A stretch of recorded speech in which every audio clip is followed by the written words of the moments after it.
And this makes you wonder, okay, well, is God wise and just? Exactly.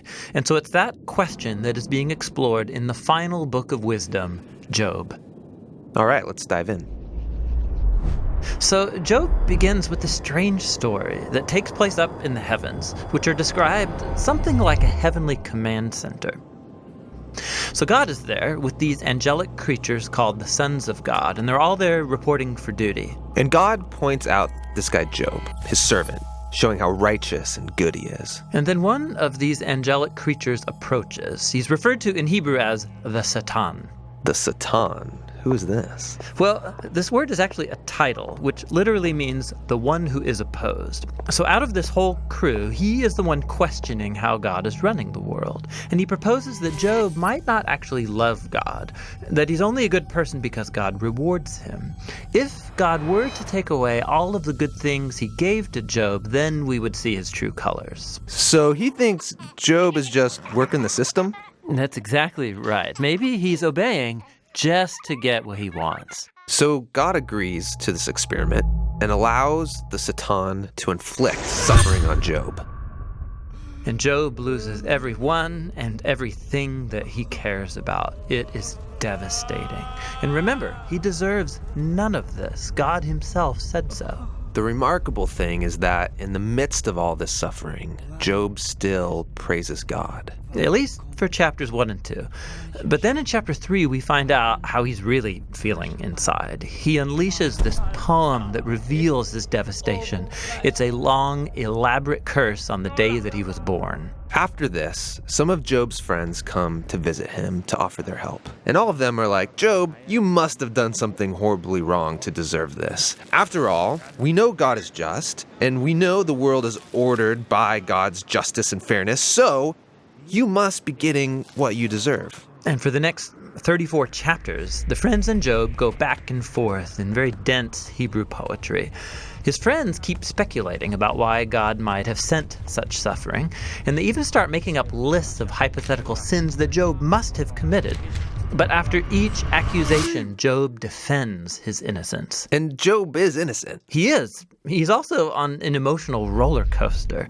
At some moments, he's very confident that God is still wise and just. Yeah, in other moments, he's doubting God's goodness. He even comes to accuse God of being reckless, unfair, and corrupt. So by the end of the dialogues, Job demands that God come and explain himself in person, and God does so. He comes in the form of a great storm cloud. Now, God doesn't give Job a direct answer. He doesn't tell Job about the conversation with the Satan. Yeah, he does something very different. He takes Job on a virtual tour of the universe. He shows Job how grand the world is, and he asks him if he's even capable of running it or understanding it, just for a day.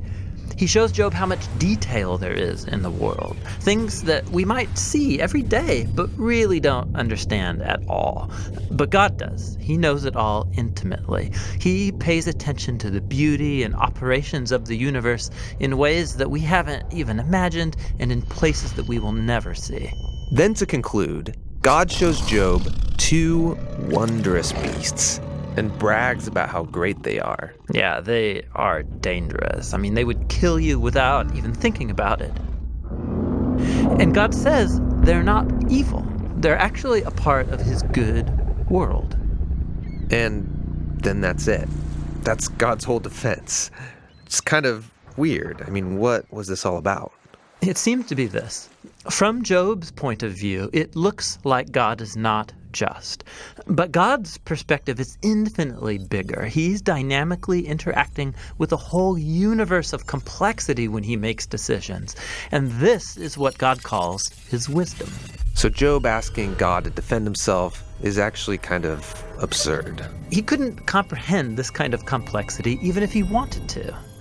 So where does this leave us? Well, it leaves Job in a place of humility. He never learned why he suffered, and yet he's able to live in peace and in the fear of the Lord. But that's not where the book ends, because after this, God restores to Job double everything he had lost. And this, again, is surprising. I mean, is this a reward? Is God saying, congratulations, Job, you passed this elaborate test? No, I mean, the whole book just made the point that Job losing everything was not a punishment, and so now getting it back isn't a reward. So why does he get it back? Well, apparently, God, in his wisdom, decided to give Job a gift. We don't know why. But what we do know is that Job is now the kind of person who, no matter what comes, good or bad, he can trust God's wisdom.